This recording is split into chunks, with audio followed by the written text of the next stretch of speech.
경제와 투자를 깊이 있게 생각해보는 딥사이트 시간입니다. 올해 참 1월부터 6월까지 굉장히 어려운 구간들을 지났고요. 지나고 보니까 7월이 변곡점이 좀 됐고요. 8월을 또 지나고 있습니다. 중요한 물가의 둔화 가능성, 경기는 어떻게 되는 것인가, 하반기 상승이 열려 있을까. 오늘 남은 여름과 하반기 투자 전략 VIP 자산운용 최준철 대표님과 말씀 나누겠습니다. 어서 오십시오. 네, 반갑습니다. 저희는 자주 뵙고 싶은데 자주는 못 뵈었습니다. 말씀드린 것처럼 이제 물가의 기조가 바뀌면서 올해 한 6개월의 주식시장을 참 집어삼키는 어려운 국면이었는데요. 다행히 이제 물가가 고점을 찍고 돌아 나온다는 피크아웃에 대한 기대감이 있습니다. 어떻게 보시는지, 그리고 그에 따른 여름 강세장의 지속 가능성은 어느 정도나 보십니까? 6월달 같은 경우가 사실 너무 과매도가 심한 상태였습니다. 예. 특히 저희처럼 이제 밸류에이션을 중심으로 보는 입장에서는 정말 너무 싼 종목이 많다. 네. 가치 투자들이 모이면은 늘 그 얘기를 했었던 것 같습니다. 과매도가 이제 우려들이 완화되면서 회복된다는 거는 모두들 알고 계실 거고요. 그 이후에 과연 이 반등이 계속 될 거냐가 사실 관건일 텐데, 이미 뭐 기존에 나왔던 악재들은 시장이 어느 정도 알고 있기 때문에 그 영향력이 더 크다, 이렇게 보기는 좀 어려울 것 같고요. 결국은 이제 경기와 그리고 금리 인상이라는 어떤 브레이크, 이거 사이에서 나오는 어떤 역동, 이런 것들이 이제 관전 포인트가 되지 않을까 싶고요. 사실 저 최근에 이제 실적 시즌이라서 실적들을 계속 보고 있는데, 우려했던 것보다는 전반적으로 좀 잘 나오고 있는 것 같습니다. 그래서 뭐 정부, 가계, 기업 이렇게 봤을 때 사실 뭐 가계에서 체감하는 경기보다는 사실 기업들이 체감하는 경기가 오히려 조금 더 좋은 거 아닌가. 근데 저희는 이제 주식을 사는 입장이니까 네. 참 다행이고, 실적이 생각보다 괜찮고, 그리고 금리 인상에 대한 우려가 좀 완화가 되고 인플레이션이 좀 꺾인다고 하면은 그래도 한동안은 반등을 이어가지 않을까라고 전망을 하고 있습니다. 네. 밸류는 쌌지요. 근데 밸류가 쌌다는 게, 싸다고 인식하는 것 자체가 주가 반등을 곧바로 의미하지 않기 때문에 어려운 기간들을 사실, 그죠? 그런데 결국 주가라고 하는 게 뭐 네. 모든 게 다 해결되고 나서 오르는 게 아니고요. 그렇죠. 네. 모든 게 다 해결되지 않은 시점부터 이상하게 오르기 시작을 하고, 돌아보면은 주가는 더 빠지지 않으면 올라가지 올라갈 이유를 늘 먹고 사는 그런 존재는 아니라는 인식을 갖고 있습니다. 네. 어쨌든 물가에 대한 부담들은 조금 덜고 있는데요. 물가 걱정이 조금 사그라지더라도 그 영향이 이미 이제 영향을 준 경기 문제를 어떻게 할 거냐. 경기의 침체 내지는 적어도 둔화는 인정해야 되는 것 아니냐. 그렇다고 하면 주가는 그것도 선반영돼 있는 것일까? 그런 게 궁금합니다. 어떤 변수들을 이제 앞으로는 주목해서 봐야 되나요? 이게 좀 딜레마죠. 그러니까 예. 경기가 좋아지면은 금리 인상에 대한 우려가 나올 것이고, 경기가 안 좋으면 안 좋은 대로 뭐 실적이 안 좋다, 뭐 이렇게 이제 악재가 될 거기 때문에 네. 사실 위든 아래든 뭐 방향을 잡기가 쉽지는 않은 상황인 것 같습니다. 그래서 결론적으로는 이 안에서도 그 우려를 불식할 만한, 혼자 경기가 좋거나 아니면 금리 인상에 대해서 조금 더 자유로운 이런 개별 종목 위주로 해서 선택을 들어가게 되지 않을까, 결국 투자자들이. 네. 그래서 저는 뭐 전체가 좋다 나쁘다 이런 차원보다는 어느 정도의 박스권 하에서 개별 종목 장세가 펼쳐질 가능성이 높다고 봅니다. 전체 경기에 대한 두려움이나 또 한 번 시장이 확 무너지면서 떨어질 가능성, 하반기 내년에 안 좋을 거야, 이런 거시적인 걱정보다는 전략 종목에 대한, 섹터에 대한 전술적인 고민할 게 더 맞다, 이런 말씀이신 거죠? 뭐 경기가 전반적으로 좋으면 예컨대 뭐 모든 식당들 권리금이 올라가겠죠. 매출도 네. 올라가고. 근데 그러지 않은 경우에는 맛집과 그렇지 않은 곳 간의 격차가 상당히 나지 않습니까? 네. 근데 맛집에 이제 줄을 서고 있는데 여기서 다 아무 선택도 하지 않고 떠나는 것도 맞지 않다라고 보고요. 그렇다고 막연하게 전체가 좋아질 거라고 생각하고 좀 허약한 기업에 투자하는 것도 답이 아니기 때문에, 결론적으로는 이제 줄 많이 서는 맛집, 그러니까 경기와는 좀 무관하게 실적이 나는 그런 종목들을 주시를 해야 되고, 지금 사실 이게 뭐 경기 순환적인 어떤 약세장이지 구조적인 약세장이 아니기 때문에 모든 기업들이 다 실적이 안 난다, 뭐 다 상황이 안 좋다, 이렇게 얘기하기는 어려워서 과거 경험으로는 대부분 이런 때 개별 종목 장세로 많이 접어들었던 것 같습니다. 그러니까 개인적으로나 사회적으로는 이제 맛집 아닌 집도 가서 좀 팔아주고 이렇게 평등화를 시켜줘야 되겠지만, 투자자 입장에서 보면 맛집에 투자하는 게 맞는 거죠, 그죠? 뭐 기업 경영 현장이라고 하는 게 굉장히 치열하니까요. 그러니까요. 예, 지금은 모두가 다 잘 될 수 있는 네. 상황은 아닌 것 같습니다. 네. 최진철 대표님과 VIP 자산운용은 뭐 가치 투자의 그 기치들을 흔들림 없이 표방하고 계셔서 과거 같으면 성장주 이런 거 좀 여쭤보기가 조금 어려운데 사실은 이분법적으로 옛날처럼 성장주냐 가치주냐를 논쟁하는 시대도 지났습니다. 그러니까 성장주에도 가치 성장주가 있을 수 있는 그럼요. 거고, 예. 어쨌든 최근 많이 떨어졌다가 올라오는 성장주로 분류되는 뭐 플랫폼이라든지 게임이라든지 뭐 새로운 메타버스라든지 성장주의 최근의 반등은 어떻게 해석하세요? 뭐 이쪽도 너무 이제 과매도 됐었기 때문에 네. 과매도가 해소되는 과정이라고 봅니다. 다만 과거 경험을 보면 뭐 기존의 주도주가 또 새로운 주도주로 다시 나서게 되는 경우는 그닥 많지 않았던 것 같습니다. 예. 그리고 성장주 안에서도 미국도 보면 실적들이 좀 갈려서 나오는데 예를 들면 그 안에서도 광고에 의존하고 있느냐 혹은 뭐 구독에 의존하고 있느냐 이런 거에 따라서 좀 다르게 나타나고 있고요. 그리고 예를 들면 틱톡이라는 경쟁자와 싸우고 있느냐 거기서 좀 더 자유로우냐 그러니까 예전에는 그렇게 세세하게 들여다보지 않았는데 네. 지금은 투자자들이 좀 더 꼼꼼하게 그런 상황들을 점검을 하는 상황인 것 같습니다. 그래서 그 안에서도 이제 차별화가 일어나게 될 것 같고요. 다만 이제 이전에 받았던 그 꿈이 반영된 밸류에이션 그 레벨로 다시 갈 거냐 하면은 그거는 좀 쉽지 않아 보입니다. 그리고 네. 여전히 많이 떨어졌지만 좀 비싸 보이는 왜냐하면 실적을 기준으로 해서 그때는 실적을 기준으로 해서 올라갔던 게 아니거든요. 근데 내려오더라도 다시 실적이라는 잣대를 들이밀면 그걸 통과할 수 있는 기업들이 또 그닥 많지 않은 게 사실입니다. 결국 숫자가 나오는 성장주와 그렇지 않은 성장주, 꿈만 있었던 성장주 간의 차이는 결국 여기서 뭐 더 떨어진다, 덜 떨어진다 보다는 반등의 차이를 낼 거라고 봅니다.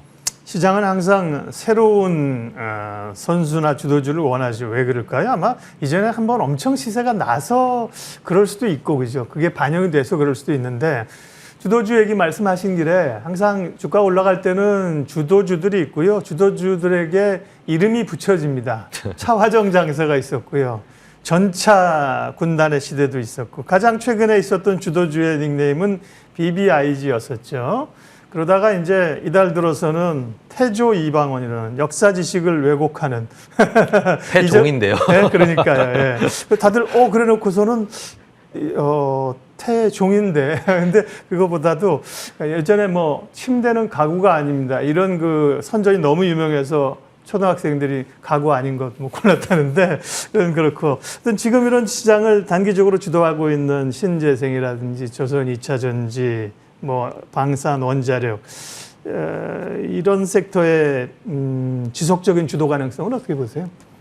사실 이제 5개 정도 되는 신조어는 좀 주도주라고 많다. 얘기하기에는 조금 많은 느낌이라서 그러네요. 네. 이 안에서도 갈리겠죠. 아. 다시 더 이제 주도주로 가는 네. 섹터가 있을 거고 그냥 잠깐 신조어에 들어왔다가 나가는 데도 있을 텐데 저는 이제 이전 그 신조어와 뭐가 다른가에 주목을 할 필요가 있는 네. 것 같습니다. 그러니까 이전 주도주가 새로운 주도주로 나서기 좀 힘든 이유가 일단 주식을 너무 많이 사람들이 갖고 있는 비싼 걸 갖고 있는 부분도 있지만 자본 자체가 그 업종에 몰리면서 과학 공급을 만들어내고 결과적으로 경쟁이 치열해진다는 예를 들면 이커머스나 이런 걸 생각해 보시면 이해가 쉬우실 텐데 네. 그게 해소될 때까지 시간이 걸립니다. 그러니까 99년도 IT 버블 때도 너도 나도 뭐 닷컴에 뭐 그런 게 나오면서 이게 이제 아마존 하나 남을 때까지 다 경쟁자가 나갈 때까지 시간이 걸렸던 문제거든요. 근데 지금 언급되는 이런 그 신조어들이 대부분 최근에 좀 과소공, 2차 전지를 제외하고는 자본이 많이 몰리지 않았던 곳입니다. 예. 그렇기 때문에 투자가 한번 들어가면 좀 사이클이 길게 이어질 가능성이 있다는 면에서 이게 뭐 주도주냐 아니냐 이런 거보다는 장기적으로 좀 우상향할 가능성이 좀 높은 산업이 잘 신조어에 들어가지 않았나. 뭐 제 신조어 자체를 그렇게 막 우호적으로 보는 입장은 아닌데 왜냐하면 예. 이성을 조금 마비시키니까요. 네. 그럼에도 불구하고 계속 주목해 봐야 할 산업인 것만큼은 분명합니다. 네. 그러나 그 중에서도 사실은 이제 좀 치고 나가는 선수와 뒤처지는 선수들이 나올 수 있다. 네, 섹터 얘기가. 그러니까 뭐 신조어에 포함되어 있다고 해서 그 사이클의 길이가 모두 동일하게 나타나는 건 아니니까요. 네. 그리고 뭐 말씀하신 것처럼 이렇게 기자들이나 언론에서는 얘기를 이렇게 멋있게 만들어내야 주목이 가는데 그게 이제 연속성을 가진다 보장이 없습니다, 그죠? 이따가 그렇죠. 금방 사라지는 것도 많아요, 우리가. 네. 그리고 그만큼 네. 최근에 많이 올랐다는 얘기니까 네. 이제 좋은 산업이냐 좋은 기업이냐를 떠나서 네. 좋은 주식이냐에서는 일단은 한 단계 가격이 레벨업이 되면서 네. 저평가 정도는 그 이전에 비해서는 좀 줄었다라고 볼 수도 있겠죠. 주도주 내지는 주가 상승 가능성 있는 쪽으로 이제 보는 것이 인플레이션 수혜주입니다. 그러니까 결국 인플레이션 환경이 쉽게 꺾이진 않을 거잖아요. 그러니까 지난번에 뭐 곡물 가격, 농기계 이런 거는 좀 단기적으로라도 뭐 식음료라든지 그죠? 가격을 전가시켰는데 원가 떨어지면 가격은 안 내리면서 수익성을 보존할 수 있다면서요. 그런 게 대표적으로 식음료나 이런 쪽인데 인플레이션 환경에서 수혜주로 좀 이렇게 시간을 가지고 볼 수 있는 섹터들이 있을까요? 뭐 간단하게 생각하면은 뭐 인플레이션 환경에서 원자재나 이런 것들이 올라가니까 네. 뭐 버핏 같은 경우도 뭐 옥시덴탈 같은 걸 사지 않습니까? 네. 뭐 에너지라든지 광물이라든지 이런 것들 해당이 되겠지만 그것도 이제 좀 피크아웃 우려가 있기 때문에 사실 뭐 그런 거를 이제 추천 종목으로 얘기하기는 다소 늦은 감이 좀 있는 것 같고요. 그리고 음식료도 언급을 하셨는데 이제 과거의 경험들, 뭐 2000년대 중반 인플레이션 시대에 음식료가 보여줬던 그때 농심이 사실 주도주였었거든요. 네. 그런 기억도 있고 하다 보니까 이제 자연스럽게 음식료에 좀 몰리게 됐는데 이제 그 전에 6월달 뭐 이런 때 워낙 시장이 안 좋다 보니까 약간 피난처로서의 역할도 추가적으로 했었던 것 같습니다. 근데 이게 완화되면 그 역할은 조금 잃게 될 것 같고요. 결국 그 기저에 있는 내러티브, 인플레이션에 따라서 가격이 오르고 이런 부분들은 사실 장기간에 걸쳐서 일어나는 부분입니다. 그러니까 이걸 너무 단기적인 시각으로 뭐 당장 실적이 막 쏟아져 나오고 이렇게 하기에는 음식료 자체가 좀 무겁고 장기로 승부를 봐야 되는 주식이라는 그런 인식은 조금 더 더해서 볼 필요가 있으실 것 같고요. 저는 오히려 그냥 인플레이션이든 디플레이션이든 상관없이 구조적 성장을 하고 소비자들이 계속 주머니를 열어줄 수 있는 산업에 주목하는 게 좋지 않을까라는 생각을 가지고 있습니다. 예컨대 뭐 K-팝, 엔터테인먼트 회사들 같은 경우에는 네. 뭐 인플레가 있다고 해서 뭐 CD 값이 좀 올라갔다고 해서 그 팬들이 CD를 안 사거나 그러지 않거든요. 그 팬덤의 힘이 네. 그 인플레이션이나 이런 부분들을 다 넘어서는 그런 영향력을 발휘를 하는 거죠. 거기다 이제 리오프닝 따라서 콘서트들이 계속 예정이 되어 있거든요. 그 전에 없던 실적이 다시 묻어나오는 거기, 다시 부활해서 나오는 거기 때문에 저는 뭐 인플레이션과 항상 이렇게 탑다운으로 접근을 하기보다는 어느 때든지 계속 매출과 이익이 올라갈 수 있는 그런 업종을 고르는 게 좀 더 근본적인 선택이 될 거다라고 생각해서 저는 뭐 사실 K-팝, 뭐 K-드라마, 뭐 성장주 중에서는 이제 이런 쪽을 여전히 선호를 하고 있습니다. 네. 구조적 성장. 이전에도 이제 뭐 소비에 관련된 아시아에서의 소비를 보라 이러면서 이제 그런 거를 우리가 구조적 성장주로 본 적도 있었는데요. 지금 말씀하신 것처럼 경기가 안 좋아진다고 수요가 줄지 않고 가격도 영향을 받지 않을 대표적인 K-팝을 말씀하신 거고요. 구조적 성장주를 보자. 예, 오늘은 VIP 자산운용 최준철 대표님과 함께 시장 점검을 하고 있고요. 그러면 뭘 좋게 보시느냐? 그 얘기가 이제 뒤에 이제 섹터 얘기인데요. 두 번째로 좀 넘어가서, 네. VIP 자산운용에서는 지금 장을 어떻게 대응하셨고 어떤 주식을 좀 보시는지 그 얘기를 좀 할 텐데 최근에 VIP 자산운용이 공모 운용사로서 공모 펀드를 운영할 수 있는 자격을 획득하셨다고 해서 뉴스가 됐는데 그거는 뭡니까? 보통 분들은 뭐 운용사 하면 운용사지 공모한다고 사모랑 공모는 뭐야? 이렇게 궁금하실 것 같아서. 저희가 이제 사모 운용사만 이제 사모 운용사일 때는 저희 상품에 가입할 수 있는 허들이 굉장히 높았습니다. 최소 가입 금액이 뭐 3억, 5억 뭐 이렇게 컸기 때문에 네. 사실 일반 투자자들이 좀 가입하시기에는 어려움이 있었습니다. 그래서 좀 안타깝게 생각하시는 분들, 저희도 마찬가지 입장이었는데 이제 공모펀드 라이센스를 추가를 하게 되면 소위 여러분이 아시는 그런 이제 뮤추얼 펀드를 할 수 예, 있게 예. 되는 거죠. 소액으로도 가입하실 수 있는.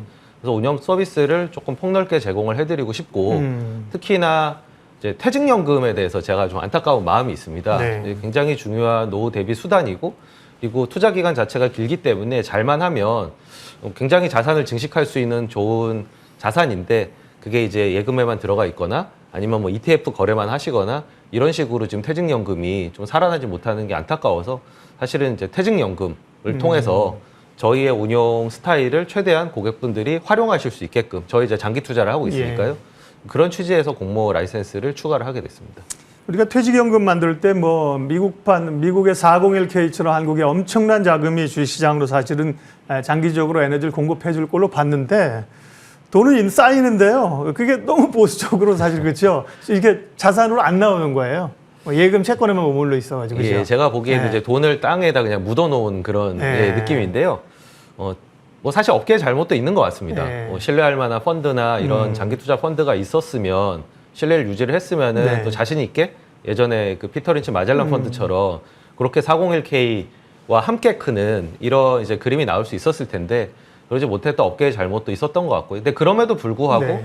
이제 누군가는 좋은 서비스를 제공해야 되고 그리고 퇴직연금을 깨워서 노후 대비를 할 수 있는 자산으로 육성해야 된다라는 방향성에 네. 대해서는 저는 뭐 그렇게 되어야 하고 그렇게 될 거라고 믿고 있습니다. 퇴직연금의 안정적 운영, 그다음에 또 뭐 젊은 사실 좀 희망이 줄어드는 젊은이들을 위한 또 접근성 얘기도 또 기사 인터뷰에서 하셨더라고요. 그러면 이제 공모 운용을 하셨으면 사모로 가입하시는 분도 여전히 가능하고 공모펀드도 내신다는 거죠? 그렇습니다. 라이센스가 네. 추가된 개념이니까요. 근데 궁금한 게 사모는 이제 특정한 금액을 특정한 분들을 위해서 운용해 주시는 거니까 VIP에서 주도권을 가지고 그냥 저희 믿어주세요. 그런데 공모를 하게 되면 조금 더 운영 스타일이 달라지거나 대신 돈을 주신 분들의 뭐 이거 왜 이래요 단기적으로 이렇게 좀 휘둘릴 가능성도 있지 않나요? 사실상 뭐 같은 포트폴리오라고 보시면 될 것 같고요. 그거를 이제 제한된 분들에게만 제공하느냐, 조금 폭넓게 제공하느냐, 그리고 저희 네. 역량 자체가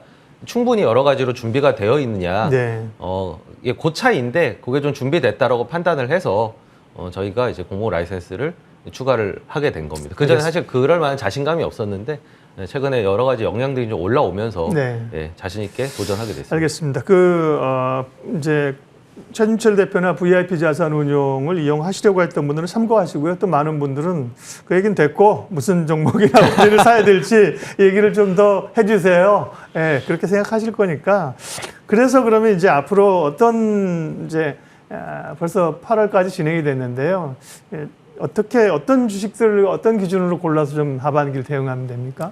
예전에 그 손정희 회장이 한국에 네. 방문해서 좀 통찰력 있는 얘기 해달라 이랬더니 뭐 네. 첫째도 AI, 둘째도 AI, 맞아요. 셋째도 이런 얘기를 한 적이 있었는데 저는 그 말을 빌어와서 첫째도 실적, 둘째도 실적, 셋째도 실적이라고 얘기를 드리고 싶습니다. 예. 철저하게 기업이 내는 숫자에 민감한 시장, 그리고 그게 주가에 미치는 영향이 큰 시장. 물론 이제 자잘하게는 전체적으로 뭐 테마주라든가 이런 것들이 많이 생기겠지만 네. 전반적으로는 저는 실적을 중심으로 해서 움직이는 시장이 될 거라고 보고 있고요. 거기에 이제 저평가 정도가 크고 시장의 기대가 많이 반영이 되어 있지 않다면은 더 탄력적으로 움직일 수가 있겠죠.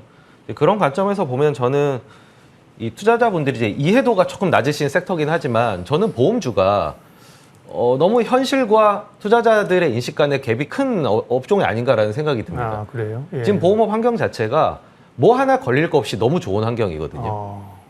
그런데 이제 밸류에이션을 보면은 뭐 PR이 3배, 4배 이런 네. 수준이 배당 수익률이 5%, 6% 나오는 수준이고 어제도 이제 보험사 2분기 실적이 나왔지만 정말 놀라운 진짜 이런 거를 성장주라고 불러야 되는 게 아니고 영업이익 자체가 뭐 40%, 50%씩 늘었기 때문에 네. 그럼에도 불구하고 사실 이게 잘 어떻게 돌아가는지 잘 모르다 보니까 그런 의미에서 별로 관심은 없죠 시장에. 예, 관심이 네. 좀 없으신 그런데 그 현장에 있는 분들은 굉장히 이제 호황을 누리고 있는 네. 그런 상황으로 전개가 되고 있는 거. 이게 대표적으로 숫자가 잘 나오지만 기대감이 반영되어 있지 않은 섹터라는 생각이 들고요. 그리고 두 번째로는 같이 투자하신 분들이 나와서 늘 얘기하는 거지만 지주회사가 너무 싼 것 같습니다. 예. 섹터라고 얘기할 수는 없지만 어떤 기업의 구조적인 속성적인 면에서 지주회사가 너무 디스카운트의 폭이 크고 심지어는 이제 SK 같은 굉장히 탁월한 지주회사조차도 NAV 대비 할인율이 60%씩 되는 건 너무 과한 수준이 아닌가라는 생각이 들어서 저는 보험과 지주회사를 좀 주목해서 보시라고 말씀을 드리고 싶습니다. 보험 쪽은 그게 이제 생보랑 손보가 있는데요. 사실은 단기적으로는 최근에 뭐 수혜나고 이런 것들도 이제 손해율이 좀 올라가거나 이럴 수 있다는데 기본적으로 실적이 좋다는 거군요. 그러면 이제 보험사 중에서는 주로 손해보험사 손해보험사입니다. 손보사들이. 네. 그리고 자동차 침수나 이런 것도 이제 그 구조를 아시면 크게 걱정할 만한 사안이 아닌데 네. 이게 다 재보험을 통해서 네. 손실을 이제 제한을 해놓고 있기 때문에 네. 뭐 그 부분도 그렇게 실적을 뭐 파괴할 만한 그런 영향력을 가진 이슈는 아닙니다. 네, 그러게요. 시장에서 잘 안 보지만 성장하는 보험주. 지주사는 뭐 말씀하신 것처럼 좋은 뭐 최근에 이제 한화그룹 이런 데가 좀 또 재편을 받고요. SK 좋죠.